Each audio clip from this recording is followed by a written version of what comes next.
How many of you out there think that parenting gets easier as your children get older?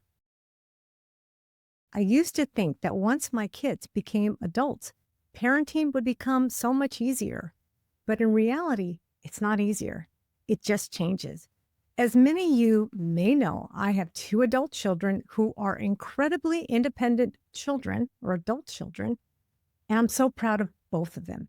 And I'm not saying this because I'm their mom. I really am not. And I really am proud of both of them. First of all, to protect the identity of the adult child I'm speaking about today, I will not address them by their sex. So earlier in October, I received an emergency text from my child's spouse who informed me that my child was gravely sick.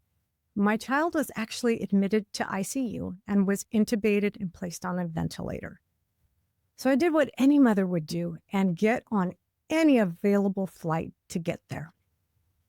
I'll be honest with you, before boarding the plane, I experienced multiple panic attacks because I feared the worst. Fortunately, once I arrived, their condition positively changed and they were removed off the ventilator. But after traveling several hours, 2 layovers, my adult child refused to speak to me. And the reason is unclear, but I insisted on waiting several hours and 2.5 days in the ICU waiting room.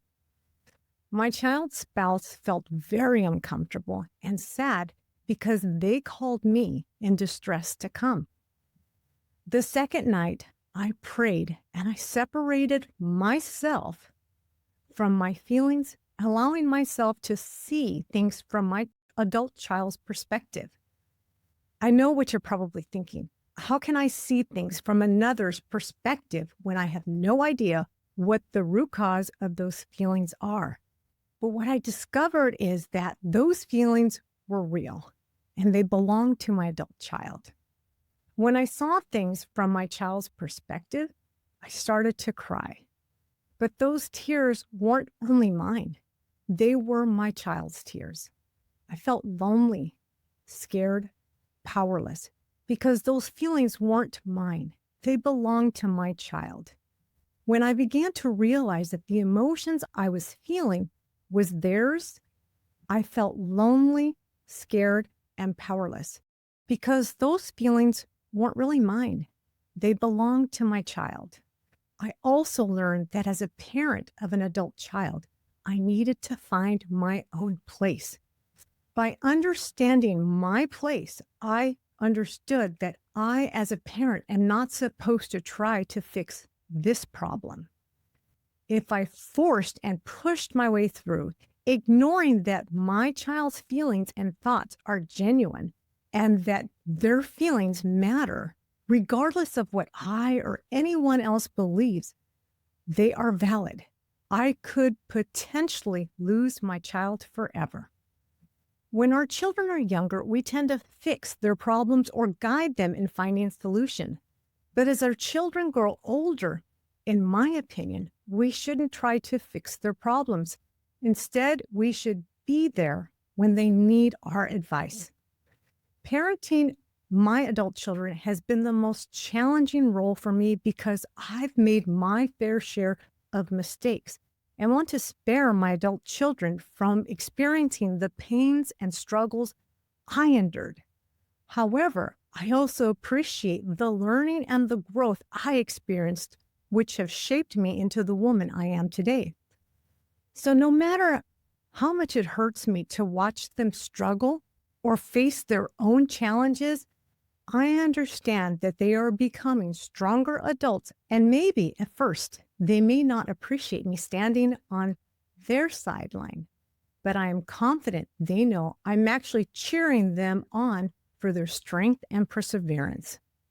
There have been times when one of my adult children have found themselves in a very overwhelming situation and has reached out for help. The funny part is that that child apologized to me for reaching out. I told my child, there is no need to apologize. Things happen, and I'm always here for you. And yes, I'm talking about my son. He said, I know, but I remember growing up You never had anyone to help you. You managed to figure it out. And I said, that's okay, son. As long as you have me, I'm always here for you and both of your sisters. So going back to flying out several hours to see my adult child, their spouse told me that they had a long conversation with my adult child and reminded them that they had contacted me to fly out because they needed support during this uncertain time, and that not speaking to me was unacceptable. I then reminded the spouse that you called me and I showed up like I said I always would. I am here for you and my adult child, and you are here for me. And that is all that matters.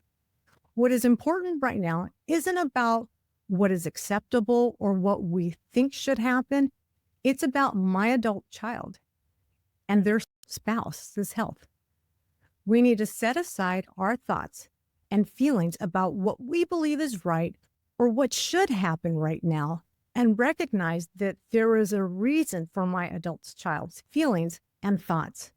We should acknowledge what they are experiencing and support them exactly where they are, regardless of how we feel or my feelings.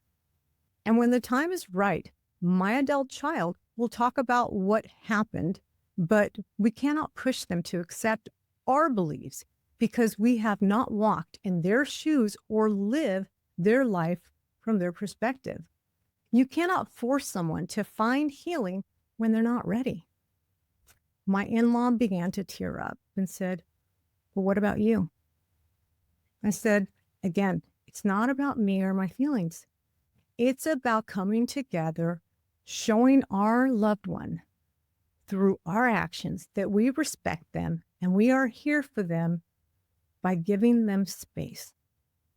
Since my child's health was moving in the right direction and the hospital had planned to discharge them, I told my in-law that I would be flying home so that my adult child could rest comfortably in their own home. That night, I wrote a 4-page letter to my adult child, apologizing for some of the things I felt I should have done better while raising them both as a single mom and for where I believe my focus should have been. After all, everyone makes mistakes, especially when it comes to raising children. But in that letter, I reminded my child that if I had a chance to do it all over again, the only thing I would have done differently were the things I identified in my letter. But not marrying the wrong man, because marrying the wrong man had given me the greatest gifts, 2 beautiful children. The good news is that my adult child is home and is doing well. The bad news is that I had to put my own feelings on the back burner and focus on my child's feeling.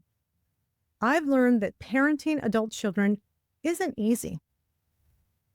And it also comes with its fair share of challenges. Just because I'm the parent doesn't mean that I'm right and that my child's feelings should be dismissed or disregarded because I said so. And I know to some of you, you might have a different point of view. And that's okay. I'm focused on maintaining or having a long-term relationship with my children. I want all my children to know they can always come to me to talk about anything, even when the topic may be me and my parenting. If we maintain a non-judgmental, open line of communication with our children, regardless of their age, they will feel comfortable discussing their thoughts and feelings. And if your child is not ready to talk, always remind them that you love them through texts or emails, and keep your arms open wide to accept them just as you would the lost prodigal child.